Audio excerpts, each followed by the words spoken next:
এই সংসারে সব থেকে বেশি কঠিন কাজ কোনটা? কেউ বলবেন যুদ্ধ করা, কেউ বলবেন ধন অর্জন করা, আবার কেউ বলবেন জ্ঞান অর্জন করা সব থেকে বেশি কঠিন। এবার প্রত্যেক ব্যক্তির নিজস্ব অভিজ্ঞতা আছে, আর সেই অনুসারে তার নিজস্ব একটা উত্তর আছে। সাধারণভাবে দেখতে গেলে এই সংসারে সব থেকে কঠিন হলো তপস্যা করা, অর্থাৎ সব কিছু ত্যাগ করে তপস্যায় নিজেকে বিলীন করে দেওয়া। এবার এর থেকে বেশি কঠিন এই সংসারে আর কি বা হতে পারে? এই সংসারে, এই সমাজে, নিজের পরিবারের মধ্যে থেকেও ধৈর্য ধরে সামনে অগ্রসর হওয়া, এটা হলো সব থেকে কঠিন কাজ।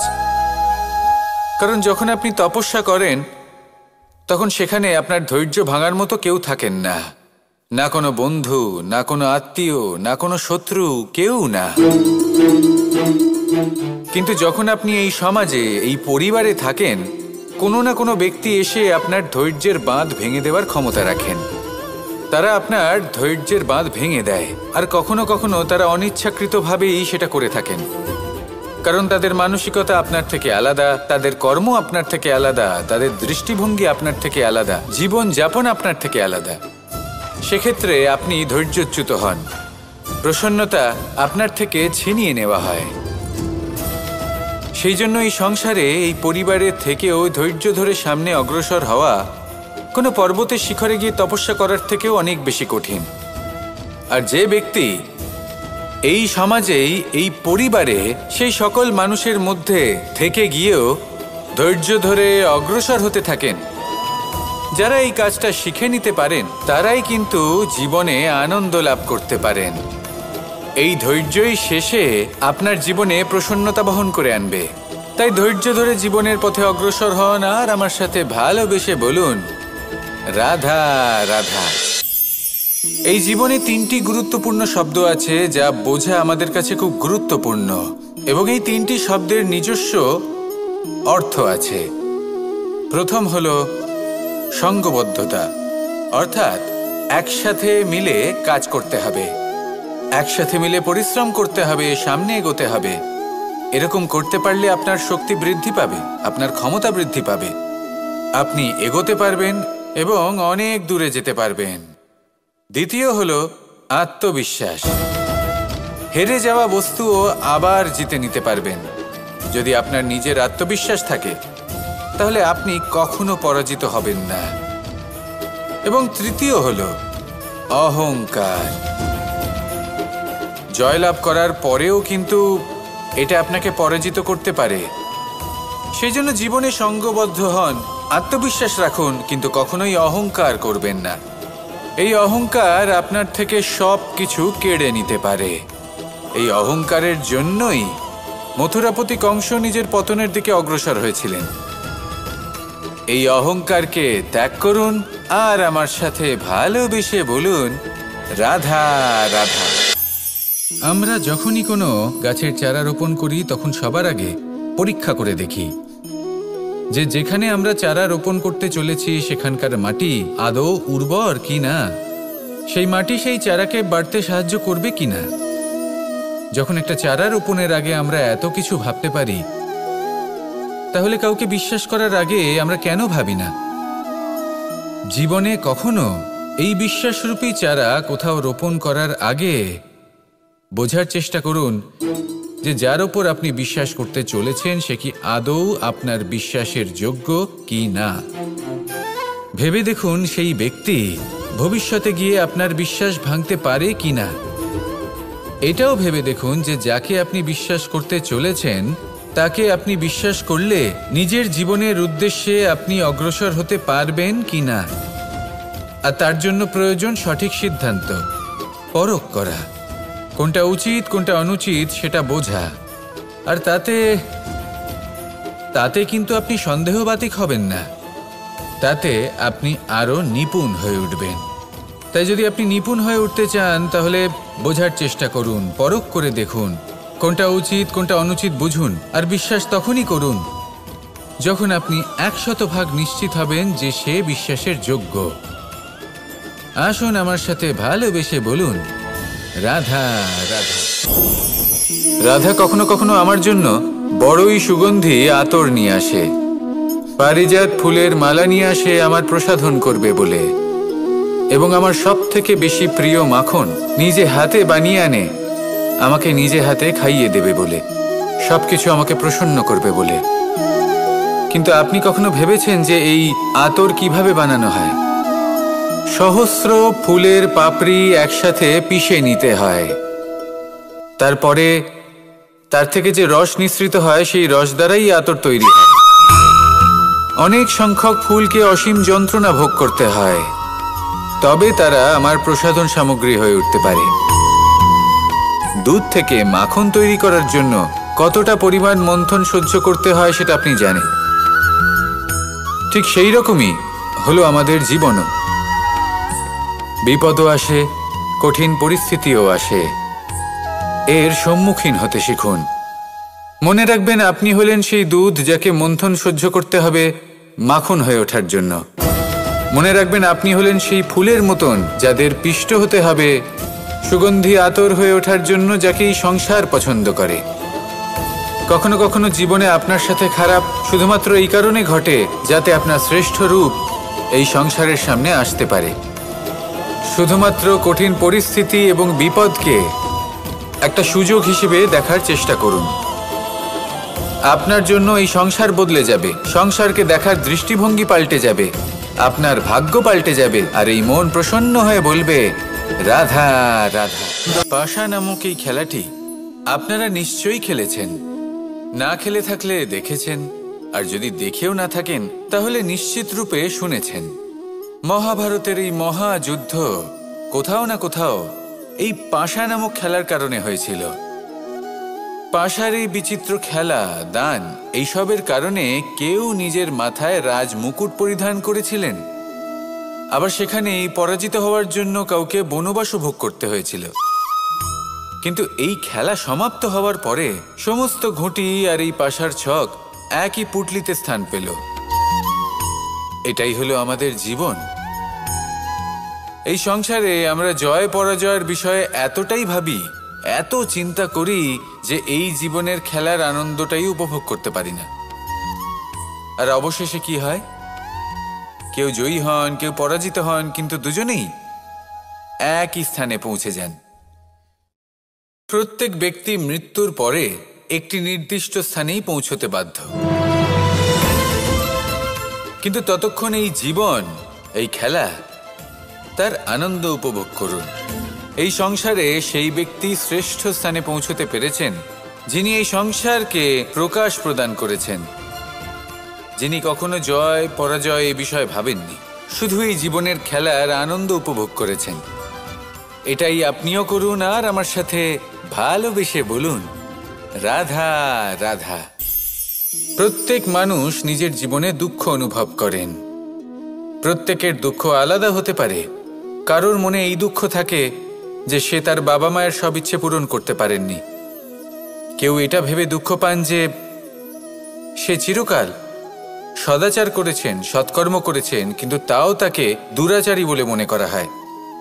কেউ এটা ভেবেও দুঃখ পান যে তার সামনে যে ব্যক্তি রয়েছেন তার চোখে তিনি শত্রু হয়ে উঠেছেন বা দুষ্ট হয়ে উঠেছেন, যেখানে তিনি হয়তো কোনো অনুচিত কাজই করেননি। এবার এই সমস্ত বিষয় নিয়ে ভেবে নিজের ব্যক্তিত্ব নিয়ে সন্দেহ প্রকাশ করবেন না। যদি নিজের ব্যক্তিত্ব নিয়ে কোনো সন্দেহ থেকে থাকে তাহলে কর্ম সংক্রান্ত প্রশ্ন করুন যে আপনি যা করেছেন তাতে কি উচিত ছিল, কি অনুচিত ছিল। যেটা প্রয়োজন সেটা এটা বোঝার যে আপনার অন্তর্মন, আপনার বিবেক আপনাকে কি বলছে, আর আপনার অন্তর্মন আর আপনার বিবেক আপনাকে যেটা করতে বলবে শুধু সেটাই করুন। আর তারপরে এই সংসার কি বলবে, কি ভাববে সেসব নিয়ে ভাবতে যাবেন না, কারণ এই সংসার তো ঈশ্বরকেও প্রশ্ন করে থাকে, ঈশ্বরকেও দোষী মনে করে। কখনো কখনো যখন কোনো ঘটনা মানুষের ইচ্ছা অনুযায়ী ঘটে না, তখন মানুষ এটা বলে যে হে ঈশ্বর, আপনি আমার পাশে থাকলেন না, আপনি বড়ই কঠোর, এটা আপনার দোষ। যেখানে বেশিরভাগ সময় হয়তো সে নিজেই নিজের কর্মফল ভোগ করছে। আর কখনো কখনো ঈশ্বর হয়তো তার জন্য আরো ভালো কোনো পরিকল্পনা করে রেখেছেন, কিন্তু মানুষ সেটা বুঝতে পারে না। তাই দিনের শেষে যেটা প্রয়োজন সেটা হলো নিজের মনের কথা বুঝতে হবে। আপনার বিবেক কি বলছে শুধু সেটাই করুন আর সামনে এগোতে থাকুন। আমার সাথে ভালোবেসে বলুন, রাধা রাধা। পরিবর্তন, এটা হলো সৃষ্টির অমূল্য নিয়ম। এই সংসারে সবকিছু সময়ান্তরে পরিবর্তিত হয়, এই সময়ও পরিবর্তিত হয়। পরিবর্তন চিরকাল হয়ে এসেছে আর চিরকাল হতে থাকবে, কিন্তু এবার আমরা সেই পরিবর্তন কিভাবে লাভ করব যেটা আমাদের প্রয়োজন, যেটা আমরা চাই। আমরা জীবনে বিকাশ চাই। এই বিকাশ কিভাবে লাভ করতে পারি? এই প্রকৃতি কিন্তু আমাদের অত্যন্ত উত্তম উদাহরণ দিয়ে বুঝিয়েছে। একটি বিন্দুর উদাহরণ দিয়েছে যা ভবিষ্যতে একটা বিশাল নদীর আকার ধারণ করে। এটা কিভাবে হয়? মেঘ থেকে একটি বিন্দু ঝরে পড়ে সেই পর্বতের ওপর যেখানে হিম আছে। সেই হিমের সংস্পর্শে আসা মাত্র সেই বিন্দুর সাথে আরও বেশ কিছু বিন্দু যুক্ত হয়। তারপর তারা অগ্রসর হয়, আরও কিছু বিন্দু যুক্ত হয়, আস্তে আস্তে একটা ক্ষীণ ধারার রূপ ধারণ করে এবং সেটাই ভবিষ্যতে আরও এগোতে থাকে। অনেকটা যাওয়ার পর যখন অনেক সংখ্যক বিন্দু একসাথে যুক্ত হয় তখন সেটা বিশাল নদীর আকার ধারণ করে। এবার আমরা মানুষ বলে আমাদের সাথে এই নিয়মের অন্যথা হয় তা নয়। আমরাও এই প্রকৃতির অংশ, আমাদের ক্ষেত্রেও একই নিয়ম প্রযোজ্য। যখন পরিশ্রম করে অনেক সংখ্যক বিন্দু আমরা একত্রিত করব তখনই পরিবর্তনের নদী প্রবাহিত হবে। প্রয়োজন হল নিরন্তর পরিশ্রম করা এবং ধৈর্য ধরা। এটা করতে থাকুন, জীবনে সব কিছু লাভ করতে পারবেন, কারণ প্রকৃতি আমাদের এটাই শিখিয়েছে। আর আমরা এই ব্রহ্মরই একটি অংশ, যার দ্বারা এই ব্রহ্মাণ্ড নির্মিত। আসুন আমার সাথে ভালোবেসে বলুন, রাধা রাধা। কখনো এই প্রকৃতির দিকে তাকিয়ে থাকবেন। এই প্রকৃতি অনেক ধরনের শিক্ষা দেয়। কোনো একটা গাছকে দেখুন কিভাবে সে মাটি থেকে জল শুষে নেয়। সে ঝড় হোক বা হোক কড়া রোদ সব সহ্য করে এবং অবশেষে সে ফল ধারণ করে। আর সেই ফল উৎপন্ন করার পরে সে ফল কিন্তু সে নিজে গ্রহণ করে না, এই সংসারকে প্রদান করে, যাতে পশু পাখি মানুষ তারা এই ফল গ্রহণ করে শক্তিশালী হয়ে উঠতে পারে, সুস্থ থাকতে পারে। সেভাবেই নদী, সরোবর এরা নিজেরাও কিন্তু নিজেদের জল গ্রহণ করে না, মাটিকে প্রদান করে, পশু পাখিকে প্রদান করে। সূর্য নিজেও নিজের জন্য প্রজ্বলিত হয় না, সে প্রকাশ ছড়িয়ে দিতে চায় আমাদের সবার কাছে, সে আলো পৌঁছে দিতে চায়। এই প্রত্যেকের কর্মে পরমার্থ নিহিত আছে, আর সেই জন্যই এদের সকলকে পুজো করা হয়। তাই মনে রাখবেন, আপনার কাছে জীবন যাপনের অতিরিক্ত যা কিছুই আছে তা পরমার্থের জন্য।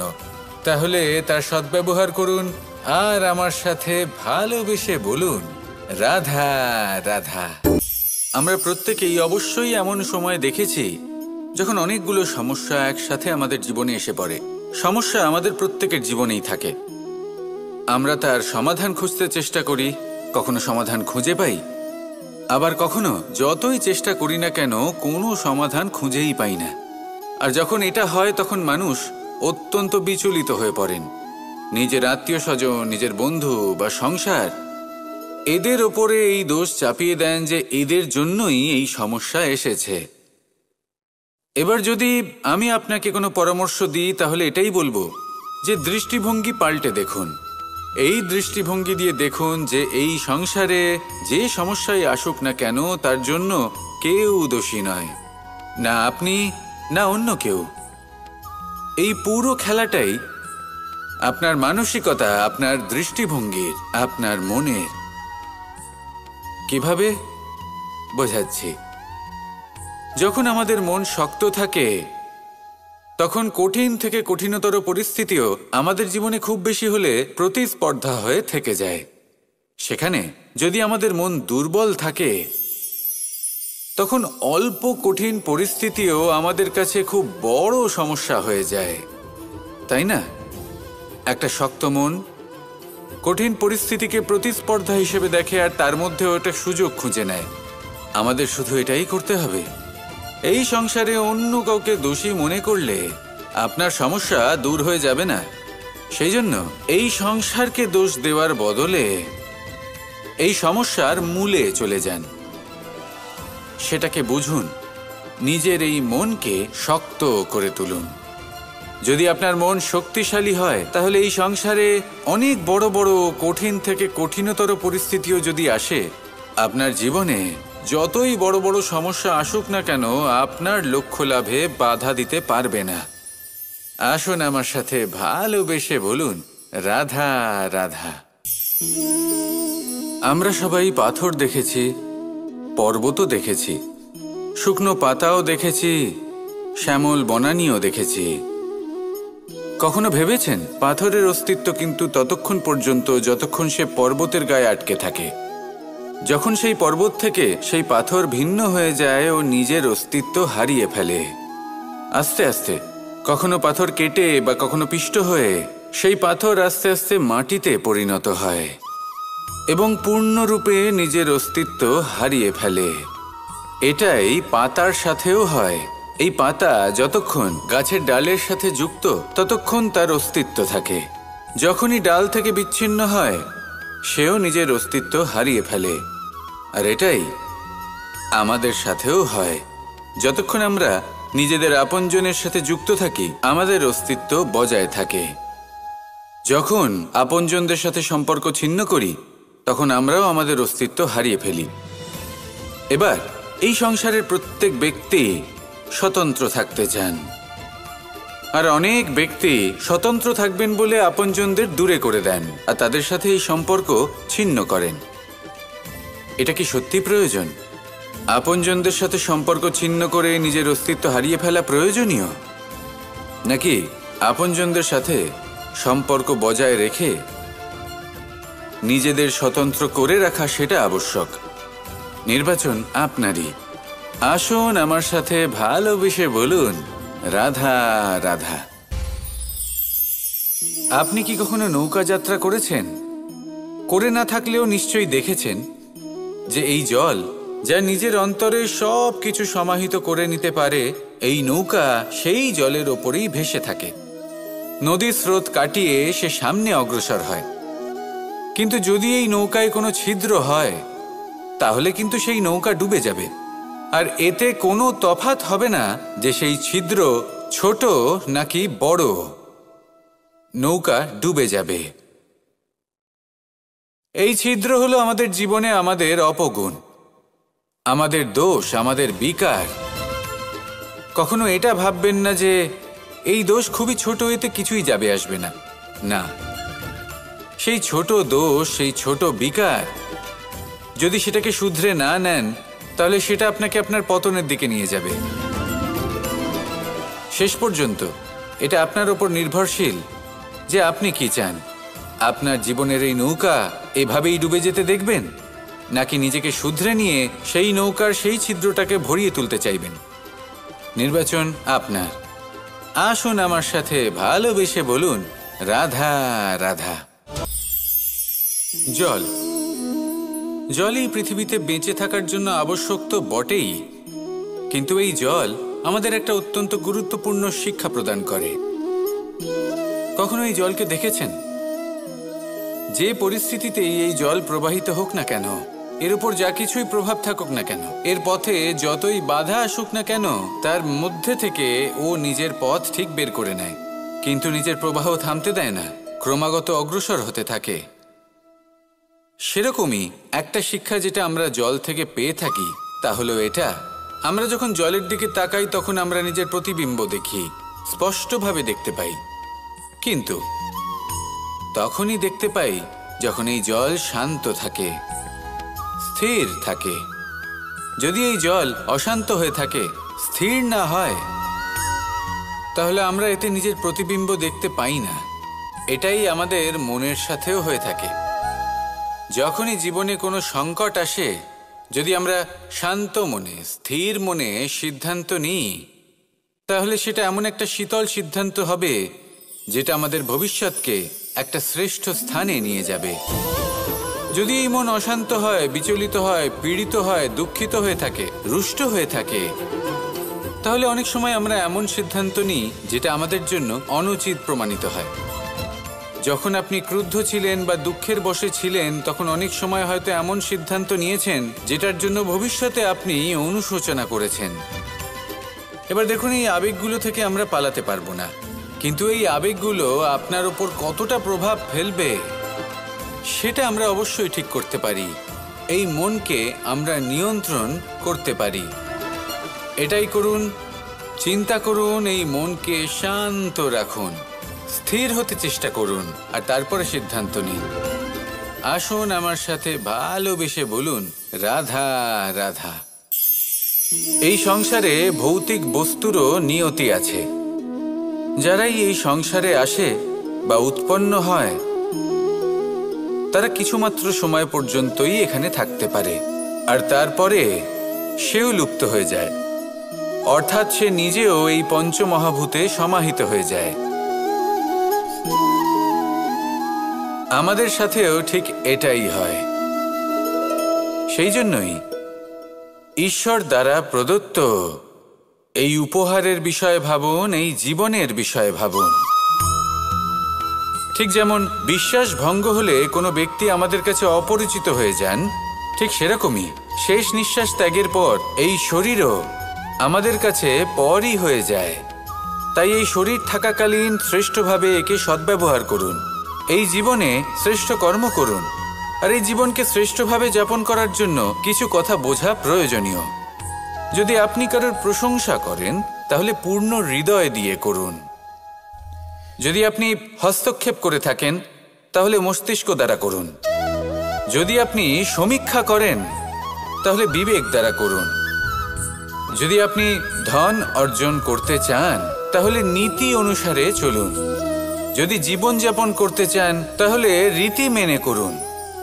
আর যদি ঈশ্বরের ভজন করতে চান, তাহলে ভক্তিভাব নিয়ে করুন। শুধু এই কথা মনে রাখবেন যে আপনার এই জীবন কিন্তু অনিশ্চিত কাল পর্যন্তই আছে। কতক্ষণ আছে সেটা কেউ জানে না। তাই কিছু মুহূর্ত যেটা যাপন করতে আমরা এখানে এসেছি, সেখানে ক্রোধ, অহংকার, ঈর্ষা, এইসব আবেগের কি গুরুত্ব বলুন তো? এগুলো ত্যাগ করুন। মানুষকে ক্ষমা করতে শিখুন, আস্তে আস্তে বিশ্বাস করতে শিখুন। এই সংসারে নিঃস্বার্থভাবে প্রেম করতে শিখুন, আর সবার মধ্যে আনন্দ বিতরণ করুন। তাই এই সব গুণ যদি আপনি আত্মসাৎ করতে পারেন, তাহলে আপনার জীবনে শুধু আনন্দ এবং আনন্দই বিরাজমান হবে। আসুন আমার সাথে ভালোবেসে বলুন, রাধা রাধা, রাধা রাধা, রাধা রাধা।